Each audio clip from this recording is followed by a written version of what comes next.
we will explain every moment Eren has time travelled in the story using the Attack Titan power. At this very moment, Eren's head has been shot off by one of the cleanest no-scopes you've ever seen from Gabi. Oh my god! Oh! And thus his head has landed in Zeke's hands, which subsequently does in fact cause the rumbling. Even though Eren's head is literally decapitated from his body, before his brain activity shuts down, he comes into contact with Zeke and his royal blood, activating the full power of the Founding Titan. But first, we have to understand things are a lot more complicated than just Eren and Zeke making contact. There is a whole other dimension where shit goes down. In the realm of the paths, time works differently, where 1 second feels like years in the real world. Therefore, in real time, the other characters saw the rumbling activated by Eren straight away, as soon as his head came into contact with Zeke. Whilst in actuality, the brothers had spent a lot of time together in the realm of the paths. They go through their father's memories through the Attack Titan, where we witness Eren's resolve for freedom to cross the boundaries of time as he told his father to steal the Founding Titan from Frieda Reis, and basically start the entire chain of events for the Attack on Titan series. This video is brought to you by Gamersubs. Don't forget to use code ABD at checkout for 10% off some great tasting energy as well as their iconic waifu cup range. Trust me, this shit is fire.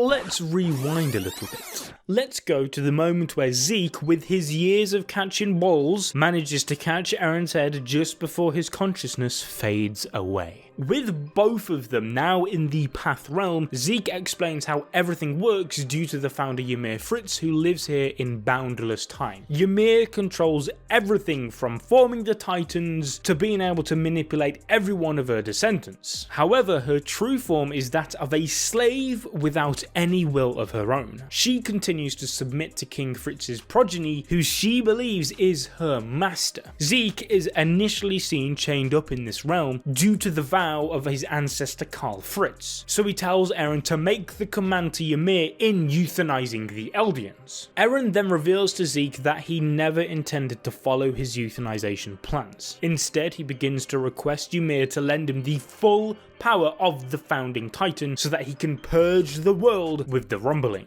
However, Ymir ignores him and submits herself to the chained Zeke, who then reveals his own Uno reverse card. Zeke, waiting for Eren to wake up, spent an eternity in the Path realm. This gave him the knowledge on how to break free from his chains. Unlike the previous kings, he was not brainwashed by the first king's ideology, and because Ymir is a slave to royal blood, Zeke is the one who has complete control. Eren was merely just the key. Zeke tells Eren he is still brainwashed by their father's ideology, otherwise he would understand why his plan is the only way. And so, in an attempt to convince Eren of his euthanization plan, Zeke chains him in this realm and shows him the memories of their father, Grisha, through Eren's Attack Titan. They see everything from Grisha's childhood, from his upbringing in Mali to his time in Paradis. Throughout this deep dive, both brothers learn new things about their father. During this journey throughout time, Eren sees his father affected by their interaction, as their father Grisha is initially able to faintly sense Zeke's presence and for a moment believes he saw him, where Zeke should be nothing more than just a mere spectator watching an old memory. This is because of the Attack Titan's power to peer into the future memories of its host. So Grisha was able to see Zeke because it was also in Eren's memories. If we look closely at this scene in the chapter, you will notice that Eren was standing behind Grisha, with Zeke being in front of both of them. Though Zeke was slightly shocked by his father's reaction, he moved on to another memory. However, as they continued through Grisha's mind, Zeke's plan to make Eren realize his father's brainwashing backfired. He instead discovered the truth behind Eren's upbringing, and that Grisha raised Eren much differently from himself. Zeke was originally confused as to why Eren, who hadn't been manipulated by his restorationist father's ideals, decided to side with his plans.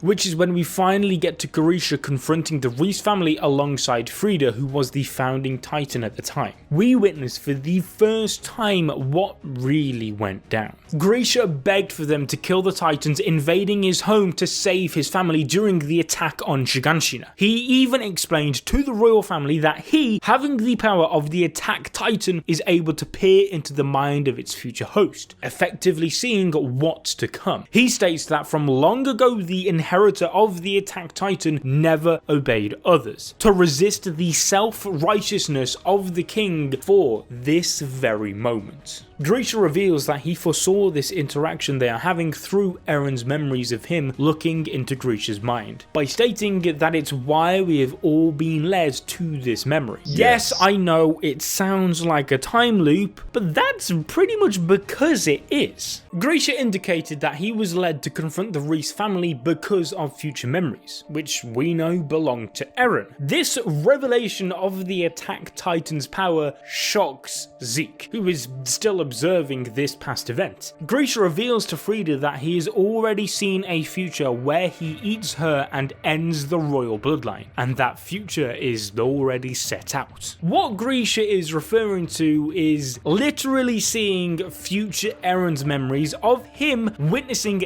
this interaction through Zeke and Eren's journey into the past, which was all possible because Zeke decided to pull Eren into Grisha's memories because he wanted to convince his little brother of his stupid plan. However, we also learn that Grisha was weak-hearted and couldn't bring himself to kill the royal family, as he didn't have it in him to end the lives of children. This surprises Zeke, who knows 100% that Grisha did in fact do this in the end. At this point, we see Eren, who was only supposed to be an observer, interact with Grisha's mind, ultimately being the one to push his father into killing the Reese family. This shocked Zeke, who then slowly began comprehending the extent of the attack titan's ability. Upon killing the majority of the Reese family, Grisha is once again able to see Zeke, but this time he's also able to interact with him. However, again note that Eren is behind Grisha at this moment and has the same frontal view of Zeke that Grisha does. Grisha reveals to the future Zeke that throughout time, Eren had been showing his father glimpses of the future that best suited Eren's goal. The attack titan will always make the shifter using its powers strive for freedom. From the moment he received the attack titan, Eren has been guiding Grisha in every action, just like he was doing with Eren Kruger and all of the past attack titan users before him. This is why Eren Kruger told Grisha to protect Mikasa and Armin, despite neither of them even knowing who those two kids were. Grisha eventually realizes the catastrophe that will come from looking into Eren's future memories, foreseeing the rumbling, and warns Zeke that his plan will fail, but he must still try to stop Eren. But the past and future was all set in stone. The moment Eren touched Historia's hands 4 years ago, Eren saw his father's memories, effectively seeing the actions of his future self. Zeke, shocked by what he learned, breaks free from Grisha's memories. In order to stop Eren, he commands Ymir to commence the Eldian euthanization plan. However, before she completes his request, Eren breaks free from his chains and rushes to catch up to her. And as he makes contact, he sees her memories, along with the torturous life that she was forced to live. Working as a slave even after death, serving the royal family for all eternity. Eren liberates Ymir, showing sympathy towards her and understanding her struggles. As Eren embraces Ymir, he requests her strength in destroying the entire world beyond Paradise. He reminds her that she is not a slave, nor a god. She is just a human and does not need to serve anyone. She can now make the choice of what comes next. Ymir breaks down in tears as Eren questions if Ymir, in her desperate plea for help to be free, was the one who set everything in motion. Without being given an answer, Ymir gives Eren the full strength of the founding titan. In real time, as Eren's decapitated head lands on Zeke's hands, the hallucinogenia creature that granted Ymir her titan power emerges from Eren's spine and connects to his head, which then transforms Eren into the final form of the founding titan, being a massive skeletal figure larger than any titan before it. Eren, towering over the city, begins a full-scale rumbling. All of the walls on the island start to crumble as the wall titans emerge and the rumbling is set into motion. So now that we have explained how Eren survived having his head shot off and how he was able to command the power of the founding titan, we will explain all the other times Eren has most likely taken advantage of his time travel powers to manipulate fate into obeying his command. And for that, I need to pass the video on to Sid. Take it away. Thanks, Harrison. Let me take over and start with all of the past Attack Titans. Eren, having the ability to send chosen memories to the past host of the Attack Titan, basically gives him a way to communicate to the past and influence them. Eren influenced Mr. Kruger into telling Grisha to protect Mikasa and Armin. However, we also know he manipulated every other Attack Titan before him when Kruger said to Grisha, no matter the era this Titan has found itself in, it has seeked out freedom. This is quite clearly Eren's influence on the history of all Attack Titans to pursue Eren's goal. He even managed to use Kruger to give Grisha the push to fight and make it to the walls and inherit the Titan power. He even manipulated Grisha into leaving behind the secrets of the outside walls before his death and gave Eren the key to the basement. So yeah, sending Eren to the basement was all future Eren's doing. Bruh. The very information that informed Paradise of their enemy, all of his manipulation, is what ended up as a domino effect, resulting in Grisha moving to Paradise, taking the founding titan and passing it on to Eren. However, we also have to understand that after Eren had gained the power of the founding titan from Ymir, he gained the ability to manipulate, change, and control Eldians. Now, because he got full access by Ymir, he can even use the founding titan power on every descendant of Ymir regardless of time, as time is irrelevant in the path realm. Therefore, Eren was able to manipulate other non-attack titan Eldians as all of their consciousness meets at the coordinate in the paths world. Because time isn't a concept here and doesn't work the same, Eren is able to not only watch the memories of all Eldians, he can also then rewrite them in real time, as the paths dimension is like a library of books, with each book being an individual's memory. So in a way, it's less like time travel, as he isn't changing the past per se. Instead, he's more like a script writer, erasing part of the book and rewriting it in real time to influence others into making decisions at that specific time in history to go in his favor. In fact, Eren and Ymir do this to Eren's own past self before he even obtained the founding titan. As seen in chapter 131, to give his younger self a feeling of freedom, future Eren takes child Eren on a dream where he's flying and feeling free. There might have been more things future Eren showed young Eren, but in the end, he erased those memories and made it so it felt like a dream. We see this come back full circle in chapter 1 of the manga, but it's likely young Eren was shown multiple memories before future Eren wiped it. Because we know some of these memories later act as an influence for the character, which I'll explain in a bit with Armin, it is also fair to assume future Eren likely pushed young Eren to save Mikasa and kill her perpetrators. Like, come on, a young boy doing what he did isn't normal. That's actually not normal. But he is the protagonist, and we all know what being a protagonist means in anime.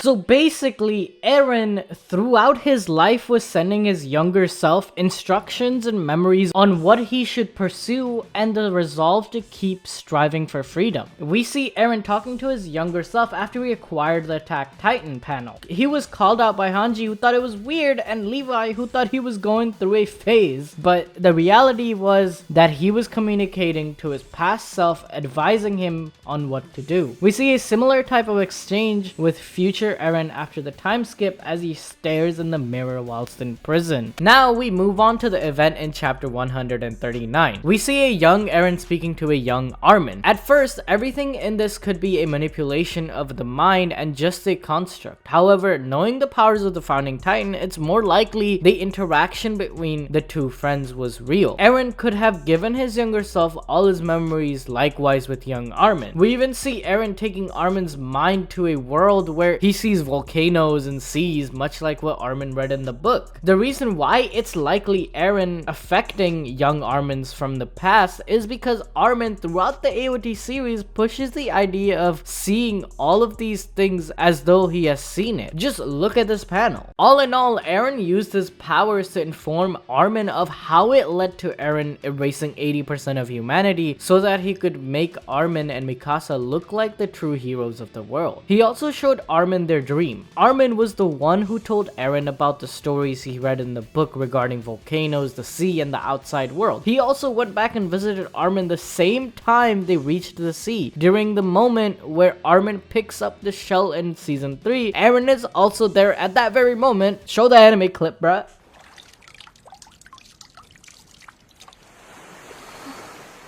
Showing Armin the outcome of the horrors Eren would create using the rumbling and reveal the secrets and atrocities of the world to him. Eren also went back in time to manipulate the actions of Yimir Fritz as a Titan. Yimir Fritz was going to eat Bertolt. However, Eren knew it was too early for Bertolt to die, as he was needed later on as a means to revive Armin as the Colossal Titan. So Eren, using the Founding Titan, commanded Dina to look past Bertolt, where in turn she went and ate Eren's mother. Another understanding was that Eren had to sacrifice his mother for the sake of achieving his freedom and moving forward, as he needed the young Eren to have the hatred in his heart to begin the journey which led to the moment of the rumbling enacting. Remember when Levi had to make the decision between using the Titan serum on Armin or Erwin? It's likely that Eren was responsible for Armin being the one to receive it. Like I said, he made Kruger tell Grisha to protect them, and Eren made Yimir Fritz keep Bertolt alive for this moment so Armin could be protected. Now, this brings out the question that if Eren can manipulate all the Eldian from the past timeline, why didn't he just control the Eldian king and do the rumbling earlier on? Or stop King Carl from his vow? Or save his mother and create a perfect scenario? Well, the goal for everything wasn't really for Eren to obtain perfection. Rather, the main goal was to have freedom from the power of the Titans and freedom for the Eldian. The first goal required Ymir to be free and move to the next light. To do this, Ymir needed Mikasa to reenact a scenario where she would kill the love of her life, much like what Ymir should have done to Karl Fritz. Alright, so stay with me, guys. It's a bit of a long explanation. If you guys want to understand it fully, then watch our video on Yimir Fritz. Now, moving on to the second goal, which was Armin to live on and lead the world to peace. Throughout time, the only three people needed for the required scenario were Mikasa, Armin, and Eren. Mikasa had to be in position to kill the person she loved, which was Eren. Armin had to take responsibility for killing Eren and represent the Eldian race to the world. Eren had to become the monster Ymir saw King Fritz to be. Eren had to obtain the Founding Titan even though he wasn't of royal blood. In fact, the only way Eren was able to get his hands on the Founding Titan and enact the rumbling was due to Karl Fritz in the year 743. If you guys remember, he was the one who felt guilty for the Eldians' terrible crimes and the existence of the Titans, and was the catalyst for the Eldian Empire's downfall. As he moved along with a number of other Eldians to Paradise and created the walls using his Founding Titan power, he also wiped out the memories of everyone in the walls to make them forget the outside world. All of this is very coincidental, aligning perfectly for Eren to not only get his hands on the Founding Titan by moving it to Paradise, but also by creating a division between the races, which effectively gave the rumbling a reason. Not to mention that Eren needed Karl Fritz to move to Paradise in order to have the royal bloodline to keep the founding titan passed down, as Eren, a human without royal blood, would never have been able to use the founding titan's power without it. Eren was the creator of not only his own destiny, but with the power of the founding titan, also everybody else's. Anyways, if you guys want to keep watching, then check out our Attack on Titan timeline video, or check out all the little connections that are in the new opening of Attack on Titan. Rumbling. That's too sick.